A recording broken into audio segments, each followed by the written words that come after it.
जब सच जिंदा रहना छोड़ दे तो झूठ भी धर्म बन जाता है।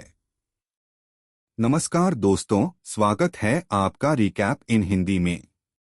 आज हम बात करेंगे असुर सीजन 1 के एपिसोड 6 की, जिसका नाम है द डाइन कॉन्फेशन। ये एपिसोड सच्चाई की सबसे खतरनाक परत को खोलता है, जिसमें एक कबूलनामा है और एक नई मौत। तो चलिए शुरू करते हैं ये रहस्य भरा सफर। पिछले एपिसोड में डीजे को धमकी दी गई थी कि वो अगला शिकार हो सकता है।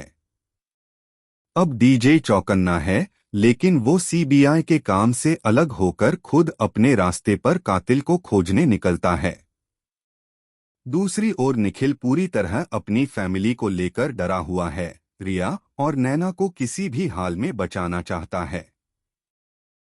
सीबीआई को एक नई डेड बॉडी मिलती है। इस बार विक्टिम कोई और नहीं बल्कि वही पुलिस ऑफिसर है जो पिछली बार लापता हुआ था।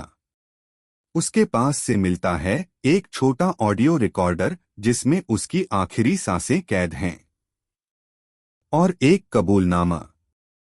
रिकॉर्डिंग में आवाज है, मैं जानता हूं कि जो हम कर रहे हैं वो गलत है, लेकिन अब लौटने का कोई रास्ता नहीं। वो हमें छोड़ता नहीं। सीबीआई समझ जाती है कि कातिल अकेला नहीं है, उसके साथ और लोग भी हैं। अब हम देखते हैं एक और फ्लैशबैक। शुभ का दिमाग किस तरह डार्क हुआ। उसकी किताबें, उसके नोट्स, उसके विचार सब उसे ये सिखाते हैं कि दुनिया में पाप बहुत है और इंसानों को खुद खत्म होना चाहिए। शुभ अब किसी और से प्रभावित नहीं है। वो खुद को धर्म के रक्षक और न्याय का असली चेहरा मानने लगा है। निखिल अब बुरी तरह टूट चुका है। कातिल ने एक और बार उसे विफल किया। निखिल गुस्से में सीबीआई टीम पर चिल्लाता है, क्योंकि सब क्लूज होने के बावजूद वो कातिल तक नहीं पहुंच पा रहे। वहीं डीजे अकेले अपनी इन्वेस्टिगेशन में आगे बढ़ रहा है और उसे मिलती है एक किताब, जिसमें सब कुछ लिखा गया है, मर्डर का पैटर्न, श्लोक और यहाँ तक कि अगला शिकार कौन होगा। शुभ की सोच अब सामने आती है। वो ये मानता है कि इंसान धर्म के नाम पर सिर्फ पाप करता है, इसलिए वो खुद को असुर नहीं बल्कि एक सुधारक मानता है। उसके लिए हर हत्या एक शुद्धिकरण है और हर शिकार उसके हिसाब से इस दुनिया में पापी है। डीजे अब एक पुराने आश्रम में पहुंचता है, जहां शुभ कभी रहा करता था।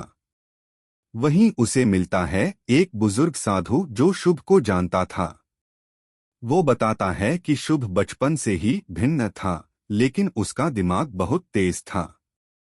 साधु की बातों से डीजे को एहसास होता है कि शुभ ने बचपन से ही सब प्लान किया हुआ था।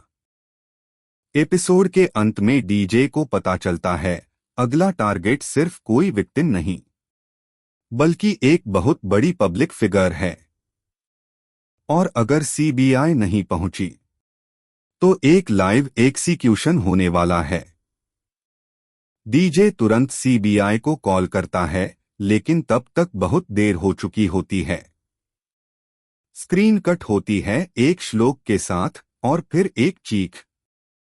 तो दोस्तों, अब सवाल ये है, क्या डीजे और निखिल असुर के इस साइकोलॉजिकल प्लान को तोड़ पाएंगे, या फिर शुभ का अगला कदम पूरे देश को हिला देगा? ऐसे ही गहरे और थ्रिलर भरे रिकैप्स के लिए जुड़े रहिए रिकैप इन हिंदी चैनल से। वीडियो अच्छा लगा हो तो लाइक, शेयर और सब्सक्राइब करना मत भूलिए। अब मिलते हैं एपिसोड 7 में, जहां असुर का असली चेहरा और पास आएगा।